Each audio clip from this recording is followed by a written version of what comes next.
देखो, अगर आप फ्रिक्शनलेस सरफेस पे लिखने की कोशिश करोगे तो लिख नहीं पाओगे। देखो, लिखने के लिए भी बल्कि दुनिया में सारी एक्टिविटीज के लिए, मैक्सिमम एक्टिविटीज के लिए फ्रिक्शन की जरूरत होती है। इसीलिए फ्रिक्शन को नेसेसरी इविल कहा जाता है। इविल इसलिए क्योंकि जब आपकी गाड़ी चलती है, पेट्रोल फूकता है फ्रिक्शन को काउंटर एक्ट करने के लिए, लेकिन उसकी वजह से आपकी गाड़ी स्टेबल भी रहती है। अब जैसे ये एग्जाम्पल ले लो, मैंने ये पेन ले लिया, ये पेन की मदद से अगर मैं यहां पर लिखना चाहूंगा तो मैं आसानी से यहां पर ये इसमें इंक आ रही है, ये लिख रहा है, क्योंकि यहां पर फ्रिक्शन है, कोएफिशिएंट ऑफ फ्रिक्शन है इसके और पेन के और इसके बीच में, दो सरफेसेस के बीच में निकाला जाता है ये म्यू, कोएफिशिएंट ऑफ फ्रिक्शन।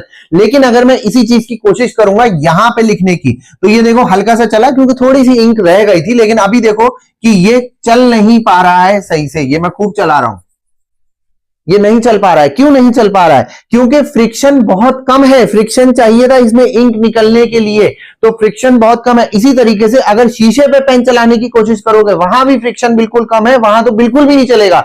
और अगर आप 100% फ्रिक्शनलेस सरफेस ले लेंगे तो वहां आप पेन से लिख ही नहीं सकते। इस चीज को कहा जाता है फ्रिक्शन।